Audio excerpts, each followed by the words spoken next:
ପିଲାମାନେ ଏଠି ମୋ ପାଖରେ ଗୋଟେ ପରିମେୟ ସଂଖ୍ୟା ଅଛି 7 ବିଭକ୍ତ 8। ଯଦି ମୁଁ ତୁମକୁ କହିବି କି ଏଇ ପରିମେୟ ସଂଖ୍ୟାକୁ ତୁମେ ଦଶମିକ ସଂଖ୍ୟାରେ ପ୍ରକାଶ କର, କେମିତି କରିବା? 7 ବିଭକ୍ତ 8 ଏହାର ଅର୍ଥ କ'ଣ? ଏହାର ଅର୍ଥ ହେଉଛି ଆମେ 7ରେ 8 ହରିଛେ, ତେଣୁ ମୁଁ କ'ଣ କରିପାରିବି?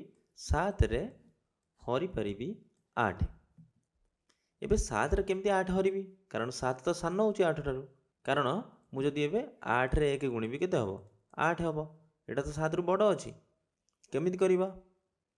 ଦେଖ, 7କୁ ମୁଁ ଲେଖିପାରିବି 7.0 ଲେଖିପାରିବି ନା ନାହିଁ? 7.0କୁ ଯେତେବେଳେ ମୁଁ ଭଗ୍ନ ସଂଖ୍ୟାରେ ଲେଖିବି କେତେ ହେବ? 70 ବିଭକ୍ତ 10। ଦଶମିକ ପରେ ଗୋଟିଏ ସଂଖ୍ୟା ଅଛି, ତେଣୁ 1ରେ ଗୋଟିଏ ଶୂନ ଦେଲେ ହେଲା 10। ଏବେ 70 ବିଭକ୍ତ 10କୁ ଆମେ ଲେଖିପାରିବା କ'ଣ?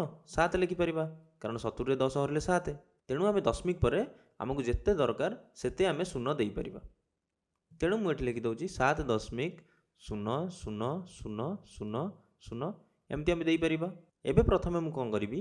8ରେ ଶୂନ ଗୁଣିବି। 8ରେ ଶୂନ ଗୁଣିଲେ କେତେ? 0। ତେଣୁ ମୁଁ ଲେଖିବି 8ରେ ଶୂନ ଗୁଣିଲେ 0।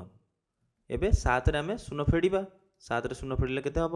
7 ଏବଂ ଏଇ ଶୂନଟିକୁ ଆମକୁ ଏଇଠିକି ଆଣିବାକୁ ହେବ। କେତେ ହେଲା? 70।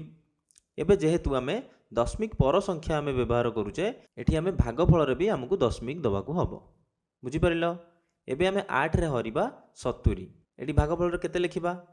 8 ଅଷ୍ଟା 64, 8 ନୂଆ 72। 72ଟା 70ରୁ ବଡ଼ ହେଉଛି, ତେଣୁ ମୁଁ ଲେଖିବି 8 ଅଷ୍ଟା 64। ତେଣୁ ମୁଁ 70ରେ 64 ଫେଡ଼ିବି। ଏବେ 10ରୁ 4 ଗଲେ ହେବ କେତେ?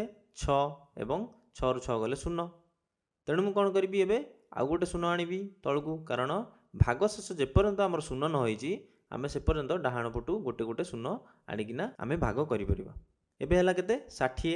ତେଣୁ ମୁଁ ଏଠି ଲେଖିପାରିବି 8 ସତା 56, କାରଣ 8 ଅଷ୍ଟା 64, 60ରୁ ବଡ଼, ତେଣୁ ମୁଁ ଲେଖିବି 8 ସତା 56। ଏବେ 60ରୁ 56 ଫେଡ଼ିଲେ କେତେ ହେବ? 4।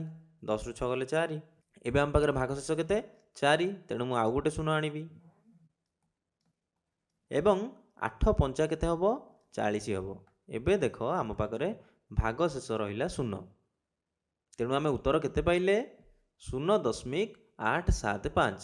ତେଣୁ ମୁଁ କହିପାରିବି 7 ବିଭକ୍ତ 8କୁ ଯେତେବେଳେ ମୁଁ ଦଶମିକ ସଂଖ୍ୟାରେ ପ୍ରକାଶ କରିବି କେତେ ହେବ?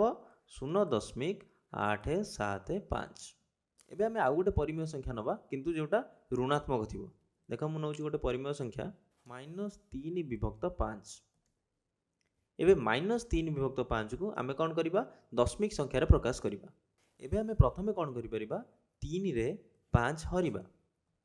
ସେମିତି 3ଟା 5ରୁ ସାନ, ତେଣୁ ମୁଁ ଲେଖିପାରିବି 3.00000। ଏମିତି ମୁଁ ଯେତୋଟି ବି ଆମର ଦରକାର ଶୂନ ଆମେ ସେତୋଟି ଶୂନ ନେଇପାରିବା। 5ରେ 3 ତ ହରି ହେବନି, ତେଣୁ ମୁଁ ପ୍ରଥମେ ଲେଖିବି 5ରେ ଶୂନ ଗୁଣିଲେ 0। ତେଣୁ 3ରୁ ଶୂନ ଫେଡ଼ିବା, କେତେ ହେବ? 3। ଏବେ ଯେହେତୁ ଆମେ ଦଶମିକ ପର ଶୂନ ଆମେ ବ୍ୟବହାର କରିବା, ତେଣୁ ମୁଁ ଭାଗଫଳରେ ବି ଦଶମିକ ଦେବି। ଏବେ 5ରେ 6 ଗୁଣିଲେ କେତେ? 30, 530। ତେଣୁ ମୁଁ ଲେଖିବି ଏଠି 6 ଲେଖିଲି ଏବଂ 530। 30ରୁ 30 ଫେଡ଼ିଲେ କେତେ ହେଉଛି? 0। ତେଣୁ ଆମେ ଉତ୍ତର ପାଇଗଲେ କେତେ? 0.6। କିନ୍ତୁ ଯେହେତୁ ଏଇଟା ଗୋଟେ ଋଣାତ୍ମକ ସଂଖ୍ୟା, ଆମେ ଉତ୍ତର ଲେଖିବା -0.6।